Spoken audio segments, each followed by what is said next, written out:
Welcome to the Speak Like a Leader podcast with John Bates.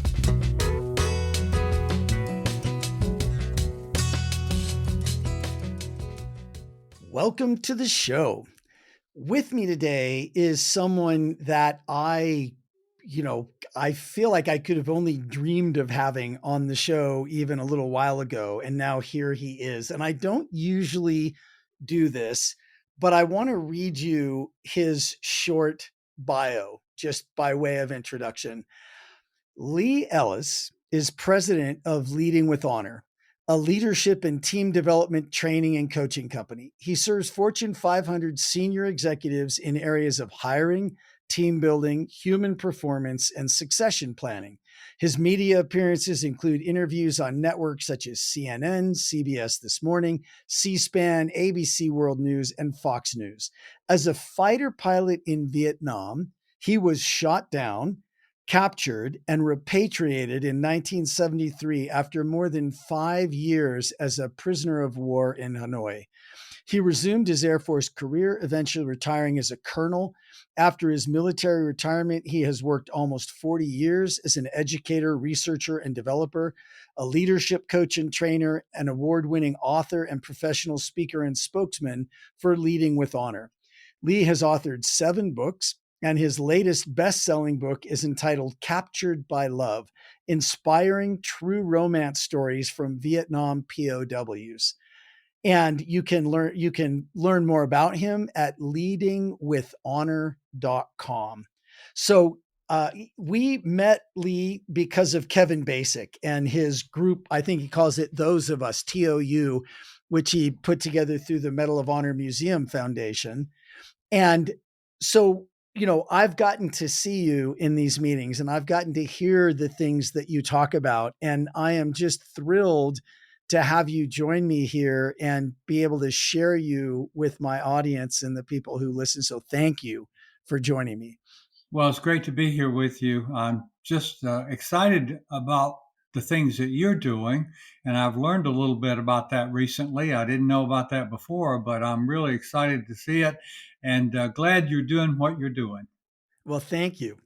So I'm just going to go with my inner 3-year-old first, because ever since I can remember, I wanted to be a pilot. And I have to admit that I really tried hard to get into, my plan was first to try to go to the Air Force Academy. And then I wanted to actually transfer to the Marine Corps and fly close air ground support. Mhm. But one of my eyes was not good enough to fly. And having grown up with a dad who was like the great Santini, I was like, I don't know if I can do the whole yes sir, no sir thing if I can't fly. Yeah. And so I ran away with my rock band instead. So, so much for my life of service. But I built almost every model aircraft, like the styrofoam, glue them together kind of things. I built almost every airplane that came out from the beginning of World War II all the way through the Vietnam War and into the F-16. And one of my favorite planes of all time was the F-4 Phantom. Will you tell us a little bit about that? Well, the F-4 was actually designed as a Navy to fly on the ships as a long-range interceptor to protect them. But then back in the early 1960s, the Secretary of Defense decided everybody needed to have it. We didn't want to buy any more. And so everybody began using it. The Marine Corps and the Air Force began using the F-4 Phantom. And then we had to use it as a fighter bomber rather than a long-range interceptor. It could do that, but it didn't have any guns in it. It was the first fighter to never have guns in it because it was going to fire missiles at people that were coming in to threaten the ship. So we had in the C model and then the Navy's B model, they didn't have a machine gun in it. So we carried a pod and the center tank where we had a fuel tank or bombs. We had a pod there, and we carried a lot of times. We didn't always carry it, but we carried a 20 millimeter machine gun. and it was a good thing. But anyway, it had two engines and it was very fast. It was over Mach 2, uh, Yeah. twice the speed of sound. It would climb pretty quickly. It had a lot of advantages, but it had some disadvantages, and it wasn't a perfect airplane, but it was a Yeah. great airplane, and it would handle being shot up pretty well. Yeah. Okay. And it was not a small airplane. No, it weighed typical weight was 59,000 pounds max gross weight, and empty it was about 30 something thousand pounds. So it was a pretty big fighter, pretty heavy fighter. Yeah. It was pretty So powerful, you so know. when you think about flying that thing, just the pure part of flying, what was one or two of your favorite things to do in that plane? Well, I had flown the T-38 in pilot training, and half my class, and we graduated in August 1966, and over half our class got an assignment that said F4 pipelines, Southeast Asia, and that's when the Vietnam War was building up. And Yeah. so we all went through combat training in the F4 and had several locations across the country. And then we headed to Vietnam or Thailand, which was Southeast Asia. And that's where we are going to be based there. So, now what was your question again? What did you love about flying that plane? Yes. Uh, I loved it because had so much power. Yeah. You could So I push that mean, throttle yeah. forward and it was gonna go fast and really push it out there. And it turned pretty good. Yeah. Not as well as some airplanes, but better than some. So it's a pretty good fighter. But in a combat fight with another airplane, Uh-huh. we could had enough power, we could go vertical instead of staying side by side, and they might be able to outturn us. The Vietnamese the they had Russian airplanes, MiGs, right? jets. They Yeah. had MiGs, and they could turn better than we could because they were smaller and lighter and all. They could turn better than we could in a dogfight, but we could go vertical, and we could come up and come back down on them. So Yeah. that was really a good thing that it had more power than they did. Yeah, and it's one of those things that, you know, you find the way to make it work, Yeah, right? that's You right. you don't go up against them in a tight turn if they can turn more tightly than you do. You find a way to do something different that's gonna work. Exactly. Yeah. Cool. Um, well, so and then, you know, there you were, and it's not like you only flew a few combat missions, like, you had something like 60 something. Yeah. I had 68, I think, combat missions, 53 over North Vietnam, which was the uh most defended area in the world at that Yeah, point. And I had some over Laos when we were flying into Laos because the Ho Chi Minh Trail, when it came down and hit the border of South Vietnam and North Vietnam, they would take their trucks over into Laos. They would cut west and go over into Laos and then go south on the western side of South Vietnam, and then come mhm, back into South Vietnam in the yeah, mountains over there. So uh, sometimes I flew over there to bomb up the roads and bridges and that sort of thing, and trucks if yeah, we could get them. And I flew several flights of close air support for the Marine Corps and the Army in I Corps, which was the northern part of South Vietnam. yeah. Yeah, my dad told me, and, uh, with all due respect, he told me that, he loved seeing the Marine Corps aviators come in because they would come in, low and close, and Yeah, he said he actually saw a guy drop a bomb once so low that it hit a coconut tree, and it bent down and then flung the bomb back and almost hit the plane, and it may have been exaggerating a little bit. And he yeah, said that when the Air Force guys came, they would like they would drop their bombs from way up there and be back having tea before they landed. Well, we did that So sometimes, but we would come low and fast, strafing and bombing on the enemy in South Vietnam, especially yeah, because yeah, they didn't have the same anti-aircraft artillery that they did in North Vietnam. yeah, They yeah, were shooting with rifles and little mm, machine guns down there yeah. in South Vietnam.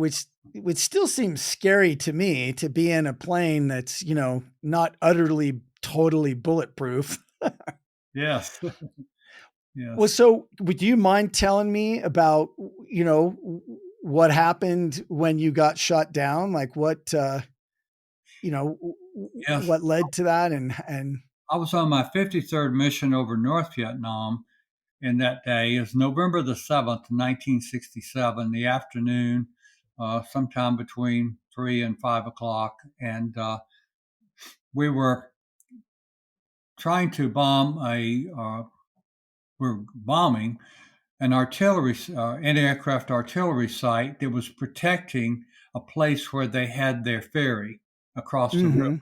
And every Yep. night the ferry would come out of the jungles, and actually there was a canyon that went where the river went underwater, and it was they would hide it out there, and Uh-huh. then the next day at night they would bring out their ferries and haul the trucks across the river and headed south. Yeah. So we were bombing that thing so that we could come in at night and blow up the ferries and that sort of thing, and the Yeah. truck.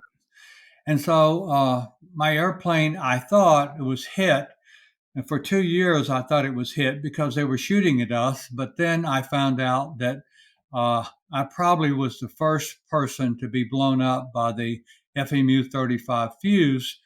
We had a new fuse that was going to be put on the bombs that would be dropped down, and the bombs would lay on the ground. They wouldn't blow up until the trucks came by. But Uh-huh. so there was a 2 minute delay on that fuse. Well, some of them, it was a 1.8 seconds delay and they blew up. And so I was the first one down. My buddy Lance Sijon, who's the Medal of Honor guy, only Medal of Honor guy from the Air Force Academy, still today, he went down 2 days after me and he got blown up by the FMU 35 fuse. And we lost about 10 or 12 airplanes over the next 2 months until they finally quit flying the FMU 35 fuse. But Wow, I didn't dude. know that at the time, but Yeah. it's just what it happened, and Yeah. I don't worry about that anymore. I didn't worry about Yeah. that then. I was just there and in the prison, and I got to do my job. Yeah. Well, so, I don't think it's something that most of us think about a lot. There you were on your 53rd mission. So Mm, 52 times everything didn't go perfect, but it went well enough. yeah, And this time it didn't. And so did you end up bailing out? Did you yeah. crash land? Like what? Within when it blew up, this is what why I knew that that's what happened to us because. Um, 2 years later, when I was captured, 2 years later, a guy described all this was happening because he was the last guy to go down in the with that fuse, and they quit using Okay. it because he pulled out his he was on a high altitude bombing mission. And they pulled apart from each other. The leader and the number two guy pulled apart, and because they were afraid it was going to blow up and his blew up and he jumped out at 20,000 feet and he Uh, got had plenty of time to coming down and he pulled out his radio and said, okay, I saw it blow up. It was the FMU 35 fuse and I'm coming down in my parachute. I hope y'all can rescue me. yeah. They didn't Wow. rescue, but so he told us about that. But anyway, we got hit several times before, but we flew back and landed at our base because the Uh, F-4 was a pretty good airplane for handling some small arms fire. yeah. But when it blew up, it started tumbling and the whole Oh, thing blew up. And so fortunately, the cockpit stayed intact. And my partner and I, we had two guys in the F4, both Yep. pilots, and it was tumbling. And I was negative G, so I was up at the top. My head was on the top of the canopy, and I said, I can't pull the handle right now and eject because I might go through the canopy. And I said, all of a sudden, it flipped and it went positive G's, and I was down in my seat, and I pulled the handle, boom, and I Oh, went out right then, and probably about 2,500, 3,000 feet there. And I looked up and checked my parachute, and I said, okay. And I'm looking down, and there's a river there, and I knew the geography up there. I'd flown several times up there. And so I started pulling my parachute down to try to slip it over to the river because I could get in the river. And maybe I was only about a mile from the Gulf of Tonkin. uh-huh. Well, I pulled that thing, and then they were shooting, and all of a sudden I'm landing, and I did my parachute landing fall, and jumped down in an old bomb crater there. We'd been bombing there before. I jumped in that old bomb crater, and I pulled out my radio, and I said, "Hey guys, I'm on the ground. I'm 200 meters north of the river. Start strafing at 300. I'm headed south." When I came home 5.5 years later, uh, I was at a fighter pilot party in San Antonio, and the guy that was my wingman came over to me and said, "I heard your radio call that day." He said, "But I knew that they were close to you, and I was afraid I couldn't shoot that well, and I might have hit you, and I decided not to shoot." And I said, Yeah. "You're very wise because they were about 100 yards from me, and they came in and captured me within 2 minutes. So thank you very much Oh, for not shooting." yeah. Well, so, ejecting is not an easy thing, right? Like, that's some pretty serious forces Well, I that wasn't thinking about that then. I'm just thinking about if I stay here 3 seconds, I'm going to smash the ground yeah, at 400 miles an hour and I'll be dead. So I was just boom, I got yeah, to go. just of course, yeah, there's not really a choice. Um, and and of course you had trained for this, Yep. right? Like, you knew that this was one of the possibilities. Yeah. W Will you share a little bit about, like, like, they caught you 2 minutes later, you know, Yes. and now you've been captured, and what was going through your mind, and what were you thinking, and what were you trying to, Yeah. you know, what next? You know, when I hit the ground and I did that parachute landing fall and I cut that radio call, I had a pistol, 38 pistol with me, and Yep. it was a 6 shot, but I had nothing under the hammer, so I had 2 bullets of tracer and 3 bullets steel bullets. And I thought, well, maybe I can scare them off, and so I pulled out my pistol, and one guy came out around, and he was there with his AK-47, and I thought, well, he's a militia guy. He's just a farmer, and he doesn't know it. And I pulled out my pistol and shot a tracer over his head to scare him Uh-huh. away. He did not uh, flinch. And about that time, about 4 other guys popped out around there was little bushes around there. They popped out Uh-huh. bushes, and they all had AK-47s. And one of them pulled out a piece of paper out of his pocket, and he said, and it had, on one side, it had Vietnamese. On the other side, it had pictures and phonetics. And he said, hands up, surrender, no die, surrender, no die." Wow. And I said, that's probably a good Yeah, idea. And I threw away the pistol and put my hands up, and they captured me. yeah. Well, and then, um and then it was 5 years.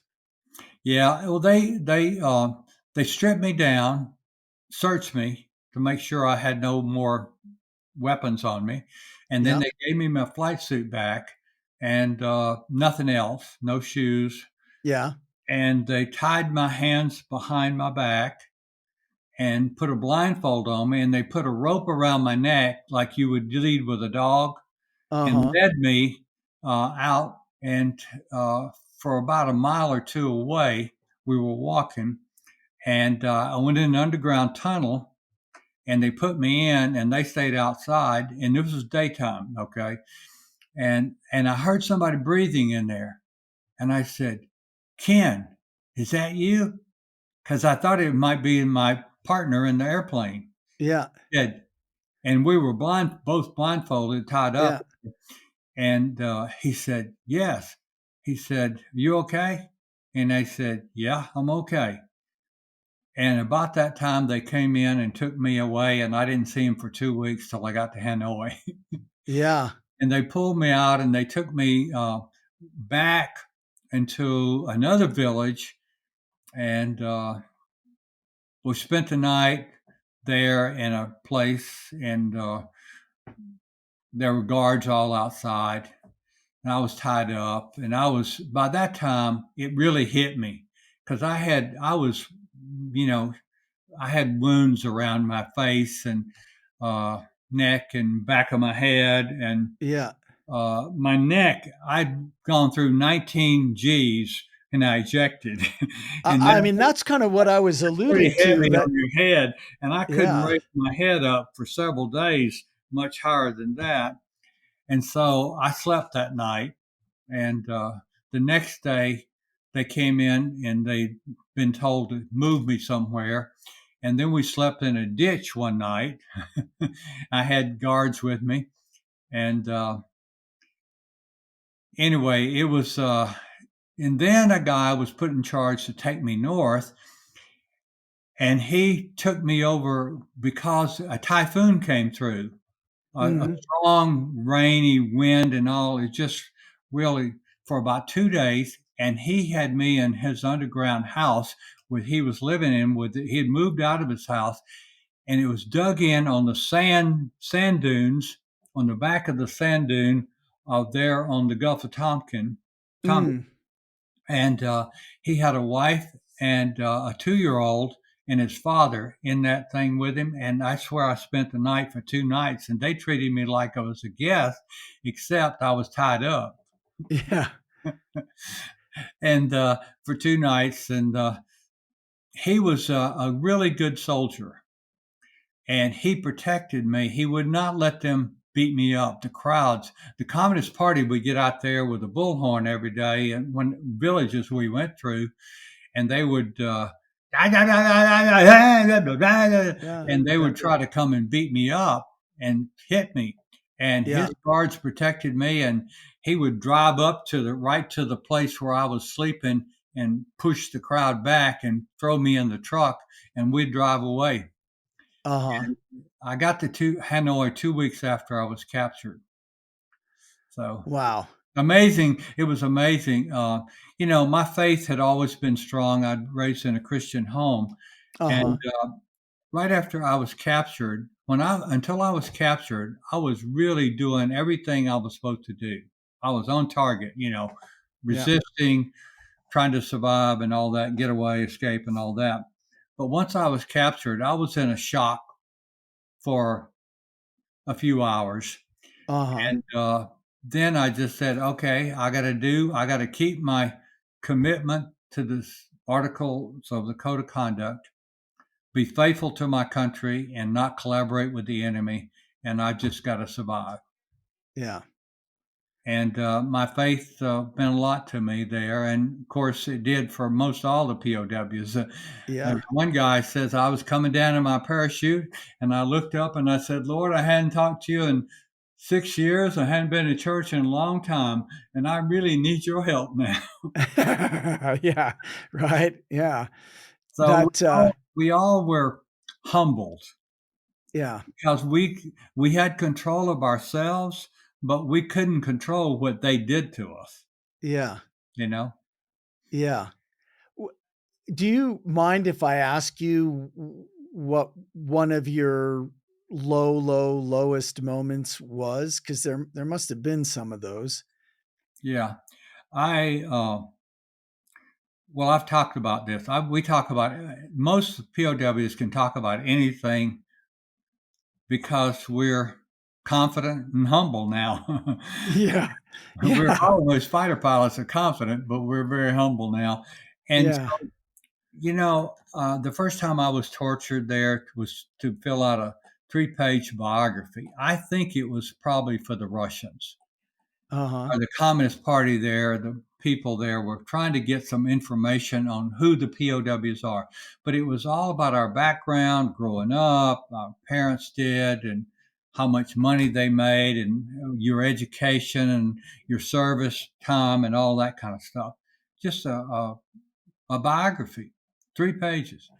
Uh-huh. And so we were we had committed to only give name, service number, date of birth, and shoot down date or whatever.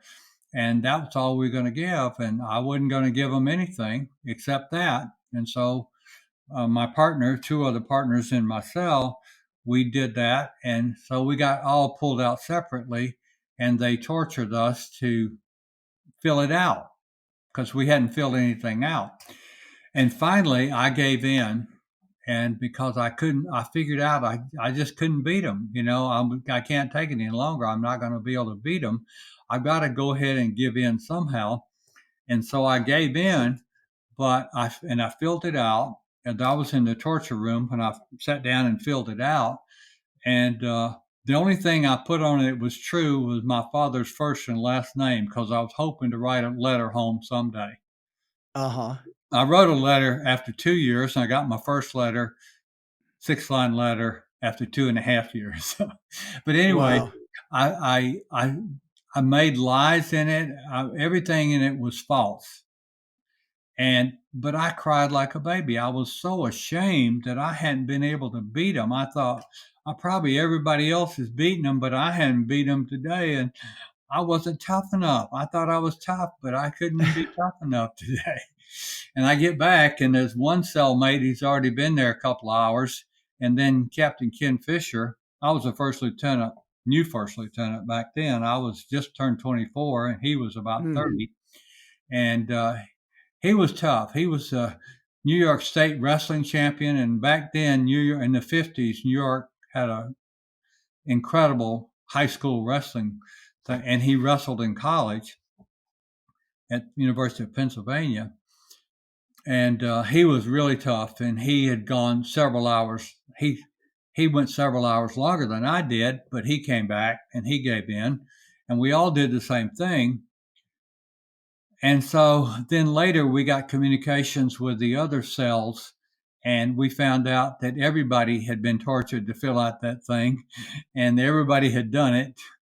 And so we'd all bounce back. We weren't collaborating with them. We were just finally, we're going to resist, but we're going to give them something, but nothing. Yeah.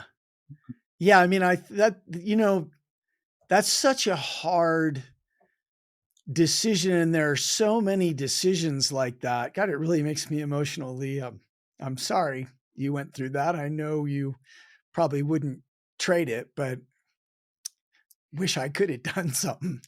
But there's so many decisions like that in life, right? Like what is the best manner to resist, right? And I think that from my perspective as an older man, having gone through a lot of life and not being 24 and not being a fighter pilot and not having done the things that you had done, to me, that seems like a pretty good decision. Like, okay, I'm going to fill it out, my dad's real name, so I can get a letter out, and then everything else is just made up. Okay, um, and I also get how heartbreaking that must have been to feel like you had failed. And that's part of the insidious nature, right? Is you don't know what anybody else did. You Right. think you're the only one, right? And Yeah. it's so analogous to life for me Mm-hmm. because in my line of work, I get to talk to people about really, really deep things. Mm-hmm. And something that I've realized about human beings is that we all think that we're somehow uniquely broken and we're the only ones, Right. right? Right. It's so not true. Like, Yeah. if there's anything universal about being human, it's that we each one of us thinks we're uniquely broken and we're the only one, right? Yeah. Yeah. We learn to bounce back. We learn to take torture and bounce back, and take it as long as you can, but stop before you're mentally or physically impaired. Yeah. That was uh, one of our senior leaders who'd been tortured a lot and been in solitary confinement a lot. He put out the mission statement there and the rules, and he said, "Take torture to resist. Take torture to the point of permanent or physical, mental or physical damage, and then go ahead and give in, get as low as possible, and then bounce back and stay connected with your teammates. Pray every day, go home proud, return with honor." Mm, That was our wisdom. yeah. That's what, most of us will just have no idea what that was like.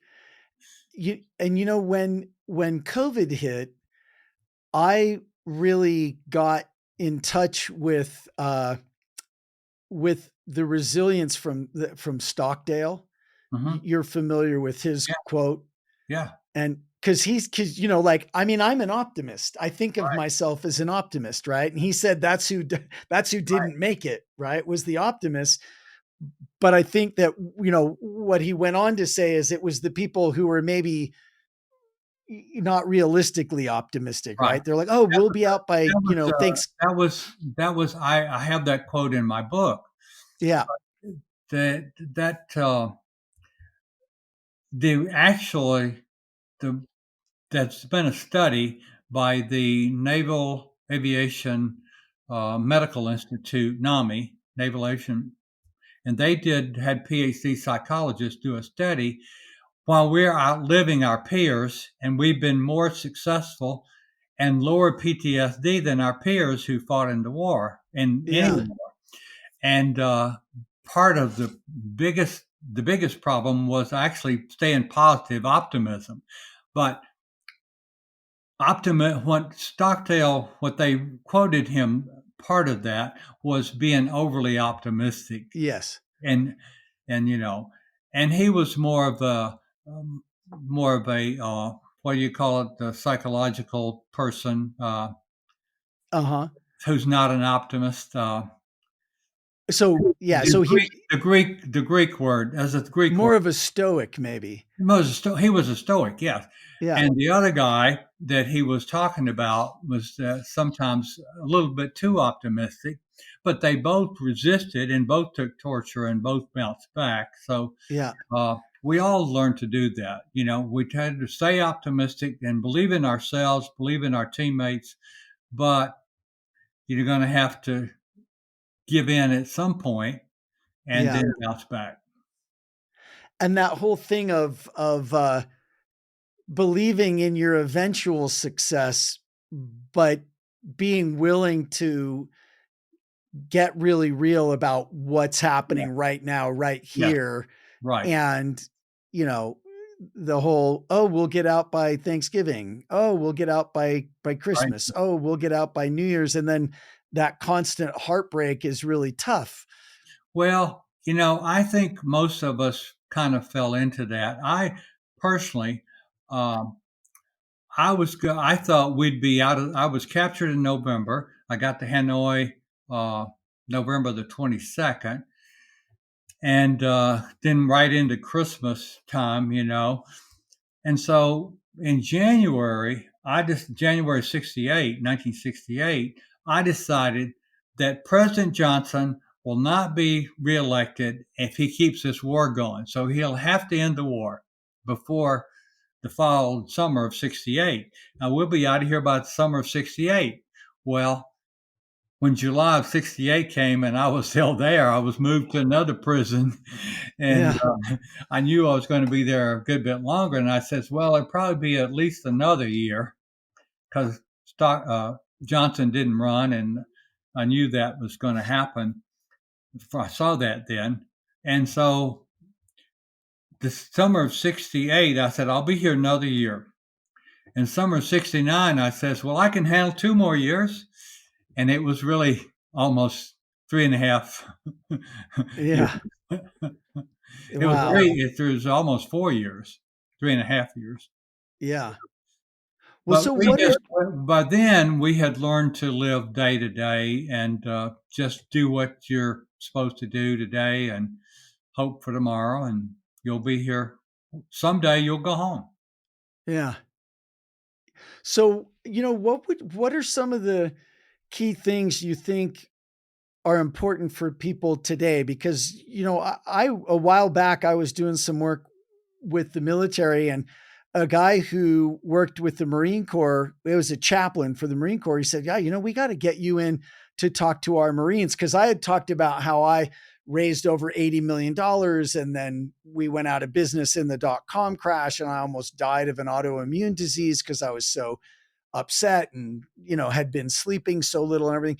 And he said, we need you to come talk to our Marines about resilience, because that is one of the big problems we're having in the Marine Corps, is finding resilient people, because they've either been overparented or underparented. Yeah. And we're really having a problem with getting people to bounce back and be resilient. So what are some of your messages for us? I think most of us grew up in the 30s or World War II era, the POWs, and I Yeah. was the third youngest guy that was there 5 to 8 years, which most of us there, the long-term guys, were 5 to 8 years. Uh-huh. And I was born in 1943. So I grew up in the 50s on a farm and I was plowing mules and then I started driving tractors. And 10 years later, I was flying supersonic jets. That was a new nice That's era cool. to be in. But Yeah. back then, we had to learn to bounce back a lot more. I think we had a lot of responsibility as young people, and Yeah. young people today don't have a lot of responsibility, and Yeah. we were held accountable. I had to feed and water the pig. My brother milked the cow every day, and I had to feed the cow and the mule and the pigs and the chickens and chop the wood every day. And because my dad was working in town then, and my mom was teaching school, so I had responsibilities from the time I was 8 or 9 years old, Yeah. and I was held accountable. Yeah. And so we had that accountability, but we also, in that POW experience, we had a lot of time to sit down and think and go over our lives of the Mm. good things and the bad things that we had made. One Yeah. time I'd been there 3 months and I'd stopped having nightmares about fighting hand to hand with the Uh, enemy. Okay. right. The first 2 or 3 months, I had had a lot of nightmares. So I was fighting them hand to hand, that. And Yeah. I started having some more dreams. And one night I was dreaming that I was in a ninth grade science class and a teacher was Miss Edwards. And I liked her and she was really good. And she walked over to me and I was one step short of being ADD in high school. And I lettered in 4 sports in a small school. So I never studied much. My mom was a school teacher and I didn't do my homework. If we had 10 problems, I'd do 2 or 3 and I'd say, well, I can do those. I don't want to do 7 more. And so I'd go into class without doing my homework and the teacher would downgrade my grade. And I said, okay, I don't care. I passed Yeah. the test. Well, I had a dream. This lady came, the teacher in the ninth grade science class, and she was the real person. She came over and put a hand on my shoulder and said, Leon, I go by Leon in high school. Leon, that's my real name. Leon, you could be a good student if you do your homework. And I never forgot that. The next day, I thought about that for 2 or 3 hours and how I'd never done much homework. Even in college, I didn't do much homework. I graduated Yeah. in 4 years, but just barely. And I said, Lee, you must always do your homework. Focus, Yeah. focus, focus. And that put me where I am today. I've written six Yeah. books, seven actually. And if you told my high school teachers and my mother that I'd written 6 or 7 books, they would laugh at you. He couldn't write 2 page article. Yeah. I learned to Well, focus, and that really helped me. So we all learned some things. We stopped and went back over our past and said, what did we do right? What did we do wrong? How can we do better? And what can we do in the future to be the person we want to be? yeah. Yeah, boy, that's a really interesting I mean, I didn't realize that as a group, the POWs had less PTSD and did better and lived longer, and Oh, I yeah. can yeah, Our average and age is now 86 of the long term POWs, 5 to 8 years. And uh, 25% of us are 90 or older. wow. Wow. That's I'm the really, youngest. I'll really be cool. 82 in a few months, and I'm the youngest guy. It was in my camp. Usually, there were only 2 guys of the long-term guys. There's only 2 guys that are still alive that were younger than me. Wow. And I've talked to friends all the time. The guy will call me up, and he's 90 years old. He turned 90 in January. Another guy I'm talking to is 95. Another guy is 92 on the phone. So what else do you think went into that? Like, I mean, it sounds like you got some time to sort, excuse me, you had some time to sort yourself out. You Yeah. got to know yourself better in a really like not necessarily pleasant, but very intense way.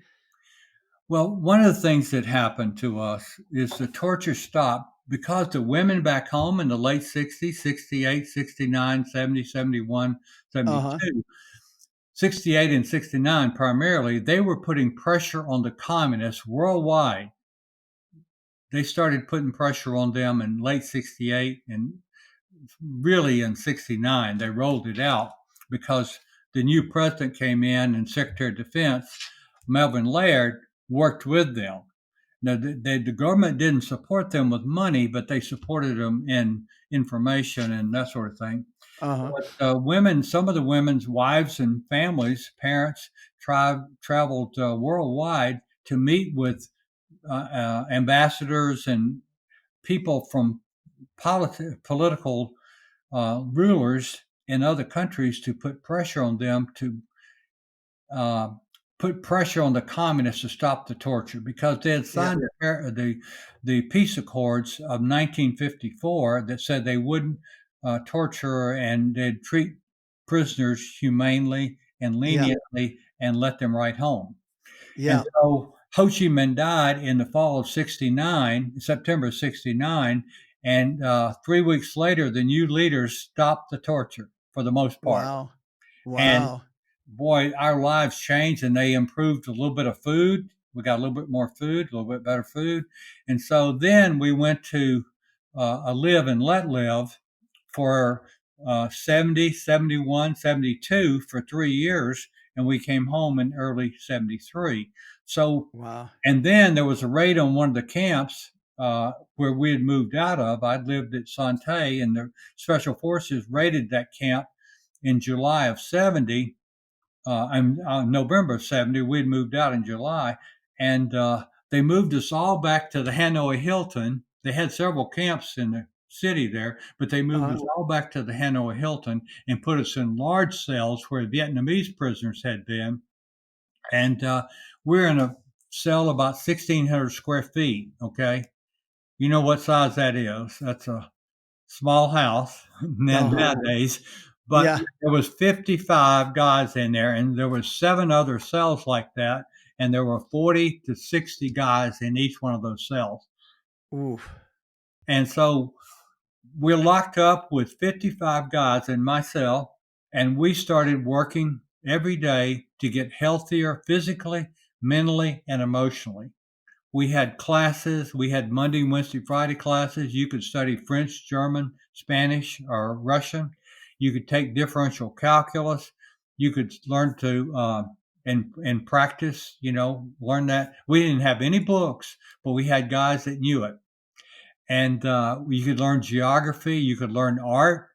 We had an artist in there, and uh, just amazing. All the talent was in those 55 guys in there. Yeah. You could, we had a great chorus singers, Oh, guys that's in cool. there, and it was just amazing. But we got healthier. We knew that if we went home, we couldn't go home with doubts and fears and shame and guilt and anger and bitterness. Yeah. We couldn't go Yeah. home with that. We'd be tied up. Yeah. So every day we tried to get healthier and healthier and forgive and forget. Yeah. And we did. We came home. We're out, as I said, we're outliving our peers, and we have lower Yeah. PTSD than other combat veterans. Well, we only have a few more minutes, but I definitely want to talk about another concept that you have really embraced and spoken about a lot. You've got your book Lead with Honor and your book Engage with Honor, Uh-huh. and we met through the National Medal of Honor Museum Yeah, Foundation. yeah. So, you know, let's talk about what's up with honor. And in one of our conversations leading up to this, you said that it's easy to lie and cheat and steal. And, you know, it just like there's just like it's very easy to just get off the road, right? Like you can, like if you're not paying attention, Right. you can just go right off the rails. Talk to us about that a little bit. We're all human beings, and every one of us will make mistakes, ethical mistakes. Mm, There's never been a human being in life that hasn't made ethical mistakes. We'd be perfect.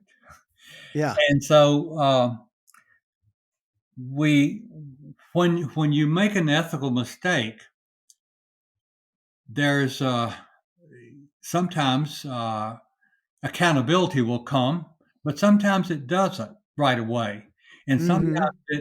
it just unwires you and makes you have an unhappy life, or maybe you have a happy life, you're getting rich, maybe let's say, but you're being unethical, and someday somebody's going to find you out, or maybe you won't, but when you're really committed to ethics and be an honorable person, you've got to be willing to face it and own up to it and admit it and recover right away. Because if you don't, then you have to cover it up, and then you'll have to make another one and mistake, and you'll cover that up, and you just go down that road. So it's very important, and it's so slick and easy to get what you want.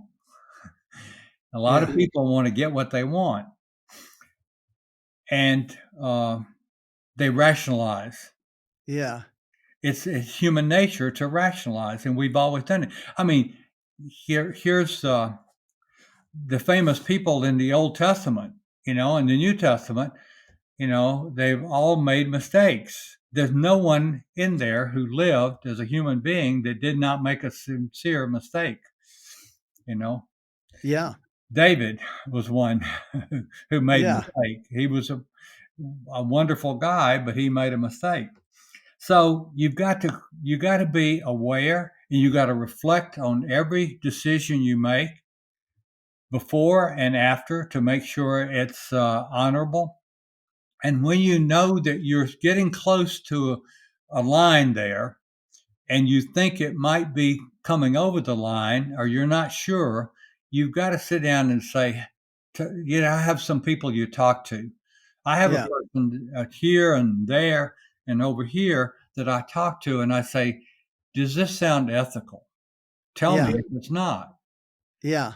And Well, sometimes they'll say, well, it's ethical and legal, but you probably shouldn't do it. Why not? yeah. And they'll tell me, and I say, okay, yeah, probably shouldn't. And Yeah. that helps me. And We're all one step away, Yeah. and you've got to be careful. And when you do step over the line, it's like being a pilot in formation. Oh, You're always correcting back. You right. look, and the Thunderbirds look perfect, Yeah. okay? And the Blue Angels Uh-huh. look perfect, but they are making tiny corrections every second almost Yeah. to Yeah. stay in formation. Well, that's Yeah. how we have to live our lives. We got to I be mean, correcting back. and I agree with you. And I, my integrity, my word, my honor matters a lot to me. Yeah, And as I look out, I feel like there is an enormous draw in modern culture in a lot of the different realms that we see, like politics and famous people and quote unquote successful people.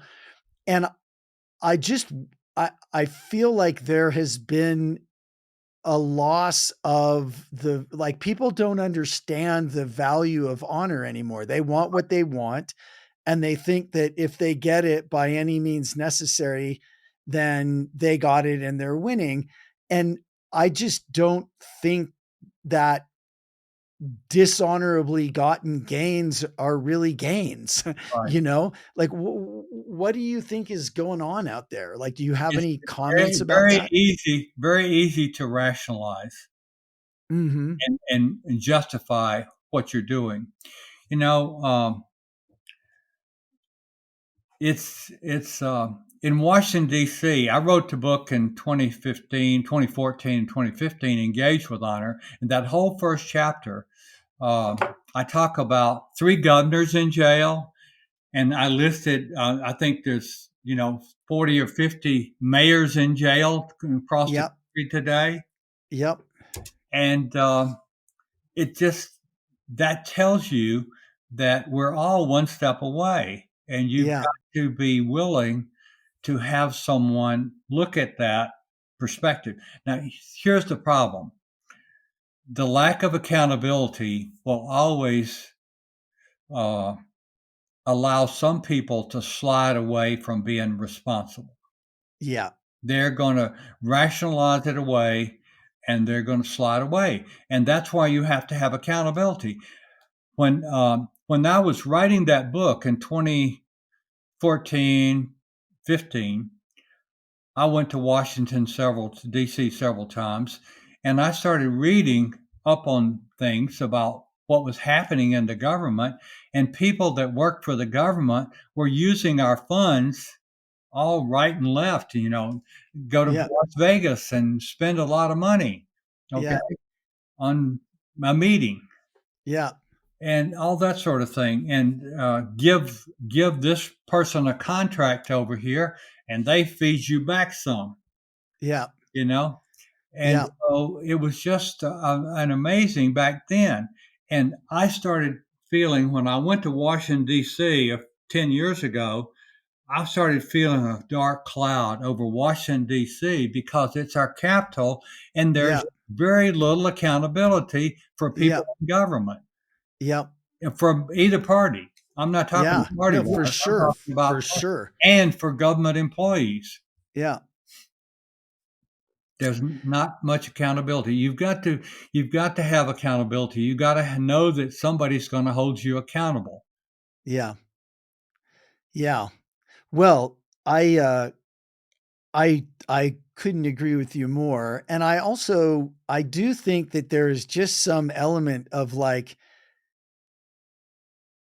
internal guidance systems, that and it's why I'm glad to know you, and it's why I'm glad that the Medal of Honor Museum Foundation exists and that they're out there talking about the values that they espouse, because I think at the end of the day, those things are important, and it's great to internalize them, and I think it's great to honor people that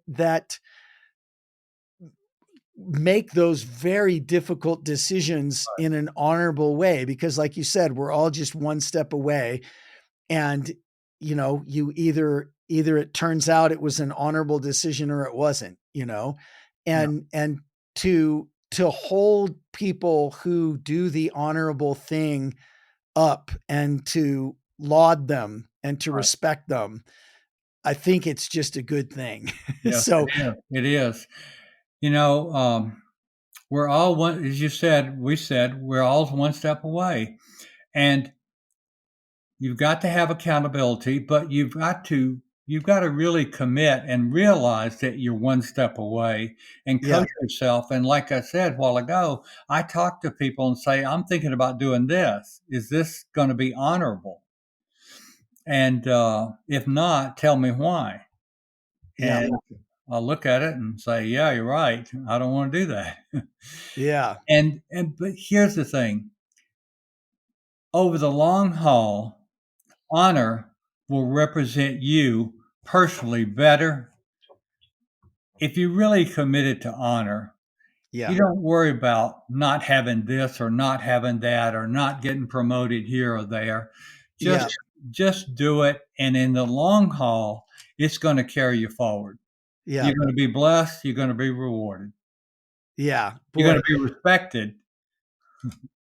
I that is absolutely true. And I really, really appreciate you joining me and sharing these stories and sharing your perspectives. I would love to have that be the last word, because I think what you just said is spot on. So thank you, Lee. I Thank really, really you. appreciate you being here. I thank you so much for what you're doing, and just keep spreading it. Will do. Will do. And to those of you joining us, thank you for joining us, because this makes no difference without you. And if you like today's episode, please do share it and let your friends know about us, and give us a 5-star review and a nice comment so that we can reach more people with these great conversations. And Lee, thank you very, very much. And we will see you next time on Live Like a Leader Show. Thank you, John. God bless. Thank you. God bless. Thank you for joining the Speak Like a Leader podcast. Go be awesome.